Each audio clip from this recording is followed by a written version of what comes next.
నమస్కారం. భక్తి టీవీ ప్రేక్షకులకు శరన్నవరాత్రోత్సవ శుభాకాంక్షలతో ప్రత్యేక కార్యక్రమానికి స్వాగతం.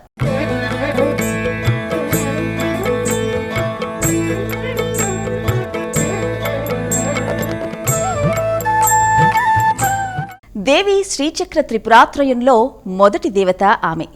షోడశ విద్యకు అధిష్టాన దేవత ఆ అమ్మవారే. బాలగా కనిపించినా శక్తికి ఏమాత్రం తక్కువ కాదు. ఆ జగన్మాతే శ్రీ బాలా త్రిపుర సుందరీ మాత. నేటి నుంచి ప్రారంభమైన అమ్మలగన్న అమ్మ శరన్నవరాత్రులలో మనం తొలత పూజలు చేసేది బాలా త్రిపుర సుందరీ దేవికి కదా. ఈ సందర్భంగా బండాసురవధ సమయంలో చిదగ్ని కుండం నుంచి ఉద్భవించిన జగన్మాత అవతారం శ్రీ బాలా త్రిపుర సుందరీ దేవి క్షేత్రం. ఇక ఆలస్యం చేయకుండా కార్యక్రమాన్ని వీక్షిద్దాం.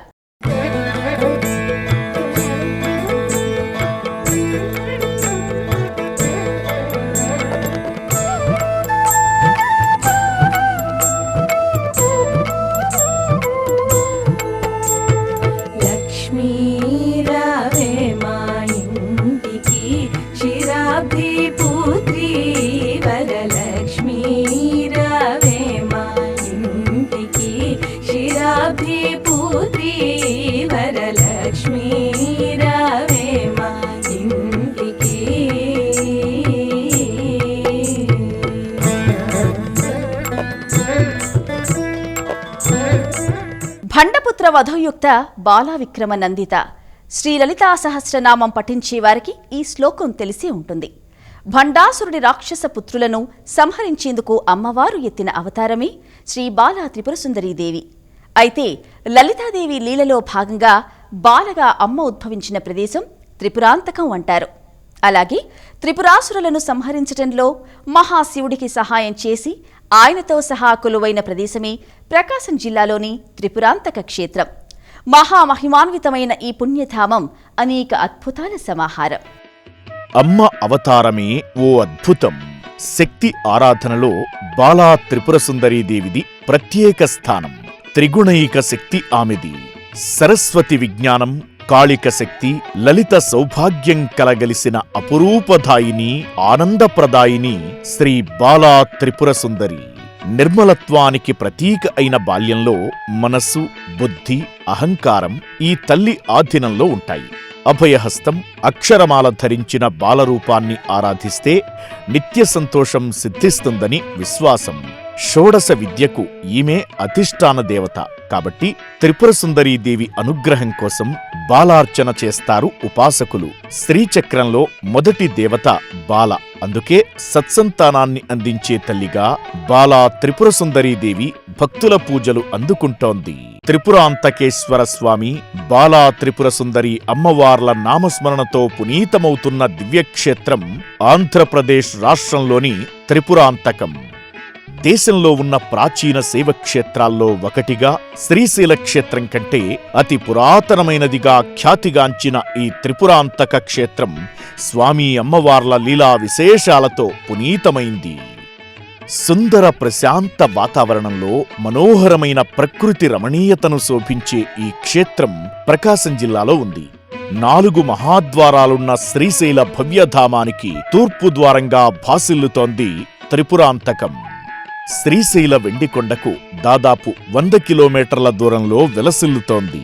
శ్రీశైల భ్రమరాంబిక అమ్మవారికి అధిష్టాన దేవత అయిన బాలా త్రిపుర సుందరి, త్రిపురాంతకేశ్వర స్వామివార్లు కొలువై ఉన్న ఈ క్షేత్రానికి చేరుకునేందుకు మార్కాపురం మీదుగా ప్రయాణం చేయాల్సి ఉంటుంది. ఈ ధామాన్ని చేరుకునే మార్గం సుందర ప్రశాంత వాతావరణాన్ని ప్రతిబింబిస్తుంది. రద్దీ వాతావరణానికి దూరంగా ఉన్న ఈ దివ్యక్షేత్రం భక్తుల మనసులను ఆహ్లాదపరుస్తుంది. అమ్మ దర్శనానికి ముందు అయ్యవారి అనుగ్రహం తీసుకుందాం. ఎక్కడైనా ఆదిపరాశక్తి అవతారాల చింతనే శ్రీచక్రాన్ని ప్రతిష్ఠించడం చూస్తూ ఉంటాం. కానీ దేశంలో ఏ ఆలయంలో లేని విధంగా మహాశివుని ప్రతిరూపం త్రిపురాంతకేశ్వర స్వామివారు శ్రీచక్రపీఠంపై కొలువయుండడం విశేషం. పిలిస్తే పలికే దైవంగా ఖ్యాతిగాంచిన త్రిపురాంతకేశ్వర స్వామి ఆలయానికి కొన్ని వందల ఏళ్ల నాటి చరిత్ర ఉంది. చోళ, రాష్ట్రకూట, విజయనగరదీసులు త్రిపురాంతక అభివృద్ధికి విశేషంగా కృషి చేసినట్టు చారిత్రక ఆధారాల ద్వారా తెలుస్తోంది. త్రిపురాంతకం క్షేత్రానికి చేరుకున్న భక్తుల అడుగులు ముందుగా త్రిపురాంతకేశ్వర స్వామి ఆలయం వైపే పడుతాయి. త్రిపురాంతకం దివ్యక్షేత్రానికి చేరుకున్న భక్తులు ముందుగా త్రిపురాంతకేశ్వర స్వామివారి ఆలయానికి బయలుదేరుతారు.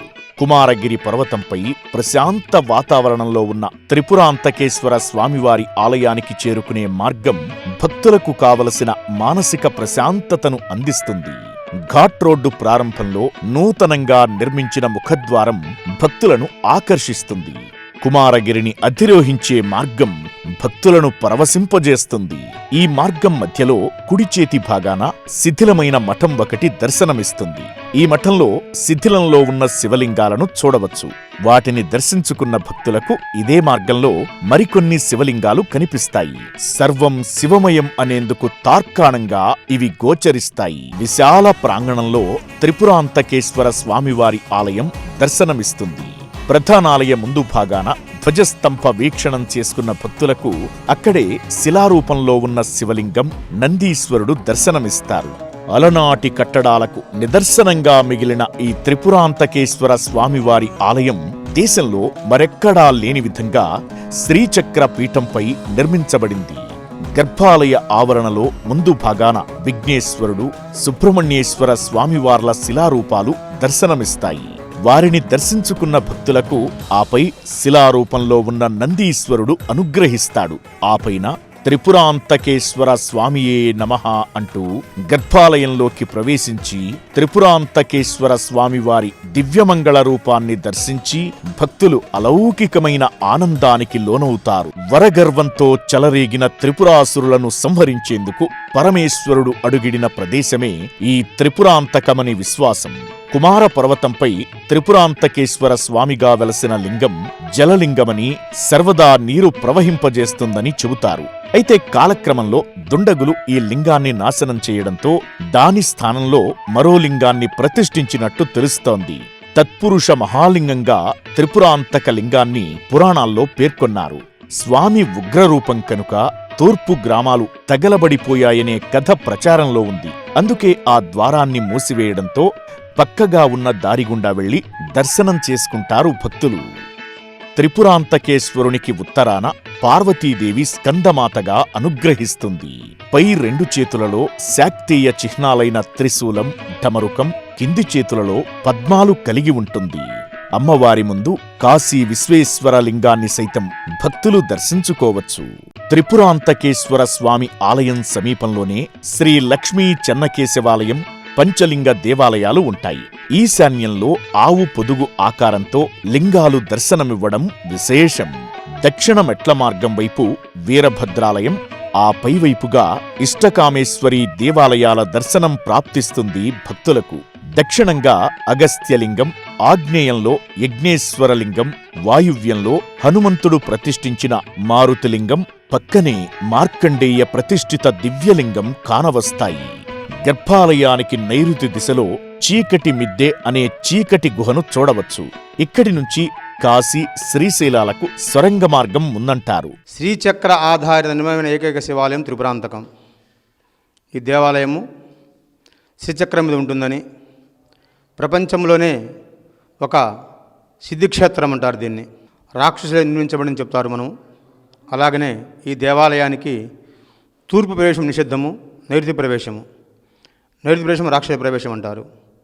ఆ ప్రవేశం ద్వారా స్వామిని చూస్తున్నాం కాబట్టి ఆ లక్షణాలు మనకు వచ్చేస్తావని, అందుకు అమృతం అభిషేకం చేయాలి. అమృతం మనం సాధించలేము. తత్పర్యాయం మధు. అమృత సమానం తేనె కాబట్టి తేనెాభిషేకం, తేనె తీర్థంగా ఇస్తారు క్షేత్రంలో. ప్రపంచంలో మనము ఏ శివాలయానికి వెళ్ళినా ఈ యొక్క స్వామివారి నామము తప్పనిసరిగా ఉచ్చారణ జరుగుతూనే ఉంటుందన్నమాట. అందుకే వేదకాలం నాటి దేవాలయం క్షేత్రము. త్రైలోక్య పావనం తీర్థం త్రిపురాంతకముత్తమం అంటూ శైవ శాక్తేయ క్షేత్రాల్లో అత్యంత మహిమాన్విత దివ్య క్షేత్రంగా త్రిపురాంతకాన్ని కొనియాడారు. స్కాంద పురాణం శ్రీశైలఖండంలో త్రిపురాంతక దివ్య వైభవం మనకు గోచరిస్తుంది. త్రిపురాంతక నామస్మరణం ముక్తిదాయకం అని పార్వతీదేవికి స్వయంగా ఆ పరమశివుడే చెప్పాడట.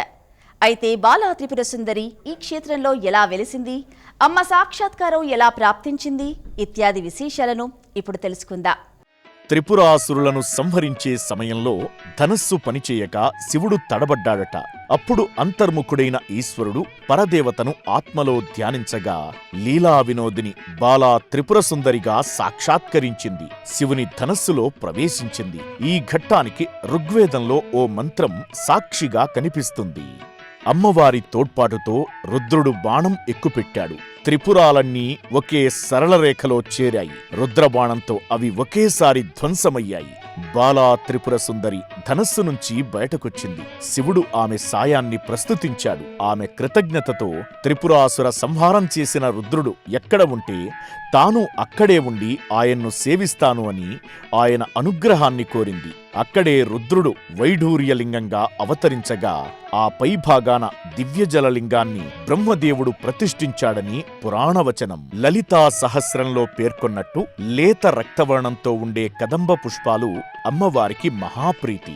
త్రిపురసుందరీదేవి స్థావరం కదంబవనం. అటువంటి కదంబవనాలు బాలా త్రిపురసుందరి ఆలయం దగ్గరే ఉండటం విశేషం. ఈ ఆలయాన ప్రతిదీ విశేషమైనదే. ఆలయ గోపుర గర్భగుడిపై నిర్మాణశైలి వైవిధ్యంగా ఉంటుంది. గర్భగుడి మీద రాజగోపురాన్ని పోలిన గోపురం ఉండటం ఓ ప్రత్యేకత. త్రిపురాంతక పీఠేచ దేవి త్రిపురసుందరి అని శాస్త్రాలలో ఉన్నా ఇది అష్టాదశ శక్తిపీఠాలలో ఒకటిగా గుర్తింపు పొందలేదు. కారణం ఇక్కడ అమ్మవారు స్వయంభూగా ఆవిర్భవించడమే. గర్భాలయంలోని అమ్మవారి మూలమూర్తికి ఎంతో పురాణ చారిత్రక ప్రాశస్త్యం ఉంది. నిర్గుణమూర్తిగా కొలువైన బాలా త్రిపుర సుందరి విగ్రహం తపో సంపన్నులకు మాత్రమే స్పష్టంగా కనిపిస్తుందని అంటారు. కాకతీయ రాజు గణపతి దేవుడి చెల్లెలు మైలాంబ వేయించిన శాసనాన్ని బట్టి ఈ ఆలయ నిర్మాణం 1209లో జరిగిందని, ప్రస్తుతం పూజలు అందుకుంటున్న అమ్మవారి విగ్రహాన్ని ఆమె ప్రతిష్ఠింపచేసిందని స్పష్టమవుతోంది. విశేషమైన రోజుల్లో అమ్మవారు పులి, సింహ, గజ, అశ్వ, శేష, నెమలి వాహనాలపై ఊరేగుతూ భక్తులను అనుగ్రహిస్తూ ఉంటుంది. బాలా త్రిపురసుందరి అమ్మవారు నిర్గుణ శిలాకారంగా ఆవిర్భవించిందని పురాణగాథ. ఇప్పుడున్న గర్భగృహం త్రిపురసుందరీదేవి ఆవిర్భవించిన చిదగ్నికుండం. దీనిని స్థానికులు నడబావిగా పిలుచుకుంటారు. ఉత్తరాభిముఖంగా కొలువైన అమ్మవారి చిదగ్నిగుండంలోకి దిగాలంటే 9 మెట్లు దిగి కిందికి వెళ్ళాలి. ఒక్కో మెట్టు ఒక్కో ఆవరణ. అదే నవావరణంలో బాలా త్రిపుర సుందరి ఉంటుందన్నమాట. ఈ సోపానాలకు అధిదేవతలుగా ప్రత్యధిదేవతలు ఉంటారు. 9 మెట్లు దిగిన తరువాత చిదగ్నిగుండంలో నిర్గుణ శిలాకార రూపంలో అమ్మవారు కనిపిస్తుంది. దివ్యచక్షువులున్న మునీశ్వరాదులకు మాత్రం అరుణ కిరణాలతో, పుస్తకమాల వరదాభయ హస్తాలతో దర్శనమిస్తుంది. సామాన్య భక్తుల కోసం నిర్గుణ శిల ముందు ఒక విగ్రహాన్ని ప్రతిష్ఠించారు. ఈ విగ్రహానికి వెనక ఉన్న శిల మధ్య తెల్లని రాతి మీద శ్రీ బాలా యంత్రం ప్రతిష్ఠితమై ఉంది. విగ్రహానికి వెనుక రాతి కిరీటం ఉండటం చేత యంత్రం కనిపించదు. ఇక్కడ మహాకాళి, మహాలక్ష్మి, మహాసరస్వతి స్వరూప బాలాత్రిపుర అమ్మవారు. ఇక్కడ త్రిపురాసుర సంహారం కొరకు అమ్మవారు బాలాత్రిపురించి యొక్క త్రిపురాసుర సంహారం అనంతరము చిత్తగ్నిగుండం అనే బావిలో స్వయంగా వెలిసి ఉన్నారు. అమ్మవారికి ఇక్కడ రూపం ఆకారం ఉండదు. మనకు ఆదిశంకరాచార్యుల వారు యొక్క త్రిపురాంతక క్షేత్రాన్ని సందర్శించి ఇక్కడ అమ్మవారికి యొక్క లలితా సహస్రం మొత్తం కూడా ఇక్కడ వ్రాయడం జరిగినది. అలాగే మొట్టమొదటగా ఇక శ్రీచక్రాన్ని స్థాపన చేశారు. శ్రీమాత అంటే ఓ తల్లి, శ్రీమాత, శ్రీమహారాజ్ఞి, శ్రీమత్ సింహాసనేశ్వరి, చిదంగి సంభూత, దేవకాశంభూత అనేక ప్రతినామానికి కూడా ఇక్కడ అమ్మవారు పలుకుతూ ఉంటారు. ప్రతి నామానికి అర్థం కూడా ఈ యొక్క త్రిపురాంతక క్షేత్రంలో మనకు కనిపిస్తూ ఉంటుంది. ఇక్కడ మనకు అమ్మవారికి రూపమాకారం ఉన్నది కాబట్టి ఆదిశంకరాచార్యుల వారు ఇక మూర్తిని ప్రతిష్టాపన చేయడం జరుగుతూ ఉంటుంది. అలాగే మనకి ఇక్కడ చిదంగి సంభూతం అంటే అగ్ని, చిత్తు, నీరు కలిగే ప్రదేశాన్ని మనము బావిలోకి దిగి అమ్మవారిని దర్శించుకోవాలి. నవావరణార్చన అంటే 9 ఆవరణతోటి మనం పూజ చేస్తాము. అలాగే మనం 9 మెట్లు దిగి అమ్మవారిని దర్శించుకోవటము ఇక్కడ విశేషము. బాలా త్రిపుర సుందరీ దేవి దర్శనం చేసుకున్న భక్తులు అవధులు లేని ఆనందానికి లోనవుతారు. గర్భగుడి నుంచి బయటికి రాగానే మరెన్నో ఆలయ ప్రత్యేకతలు మనల్ని ఆశ్చర్యపరుస్తాయి. ఆ విశేషాల మణిహారాన్ని ఇప్పుడు వీక్షిద్దాం. శ్రీ బాలా త్రిపుర సుందరి కొలువైన చిదగ్నికుండం నుంచి బయటికి వచ్చేటప్పుడు మెట్లకు రెండు వైపులా 2 మండపాలు ఉంటాయి. వాటినే సిద్ధి మండపాలుగా పిలుస్తారు. ఈ మండపాలలో కూర్చుని తదేక దృష్టితో మంత్రం జపిస్తే వెంటనే సిద్ధి కలుగుతుందనే పేరుంది. మెట్లు దాటి బయటికి వస్తే శ్రీచక్ర మండపం కనిపిస్తుంది. ఇక్కడే అమ్మవారి శ్రీచక్ర పాదుకలు ఉన్నాయి. అర్చనలన్నీ వీటికే నిర్వహిస్తారు. ఎవరైనా వీటిని పూజించవచ్చు. చక్ర మండపం దాటి ఉత్తర ద్వారం గుండా బయటికి వస్తే చిన్నమస్తాదేవి చిన్న మండపంలో కనిపిస్తుంది. ఈమెనే ప్రచండ చండికాని, వజ్ర వైరోచని అని అంటారు. చిన్నమస్తాదేవి శ్రీ లలితా త్రిపుర సుందరి అమ్మవారి సర్వసైన్యాధ్యక్షురాలు. ఈమె దశమహావిద్యలలో 6వ మహావిద్య. సాధారణంగా శక్తి ఆలయాలలో సింహవాహనం ధ్వజస్తంభంగా ఉంటుంది. ఇక్కడ అలా లేదు. కాబట్టి అమ్మవారు మానవ ప్రతిష్ఠితం కాదని స్వయంభూ అని భావిస్తారు. వ్యాస భగవానుడు ఈ అమ్మవారిని దేవతాగ్రణి అని స్తుతించారు. త్రిపుర సుందరి అమ్మవారి ఉత్తర ద్వారానికి ఎదురుగా ఉన్న శిల్పాలన్నీ వీరశిలలే. ఇవి భక్తుల వీరకృత్యాలకు ప్రతిబింబాలు. ఒకప్పుడు ఆ వీరులకు ఇక్కడ ఆరాధన జరిగేది. వీటిలో అధిక భాగం స్త్రీ శిల్పాలే ఉండటం మరో ప్రత్యేకత. బాలా త్రిపుర సుందరీదేవి ఆలయం చెరువు కట్టపై ఓ పుట్ట ఉంది. అందులోని విశేష సర్పం రాత్రివేళ అమ్మవారి చిదగ్నిగుండం చేరి సేవ చేసి తిరిగి వస్తుందట. ఇక వర్షాకాలంలో అమ్మవారి విగ్రహం, ఆలయంలో చాలా భాగం వర్షపు నీటితో మునుగుతుంటాయి. అప్పుడు అమ్మ పూజకి అంతరాయం రాకుండా బయట ఒక చిన్న ఆలయంలో కూడా అమ్మవారిని ప్రతిష్ఠించారు. ఈవిడని అపరాధేశ్వరి, బయట బాలమ్మ అంటారు.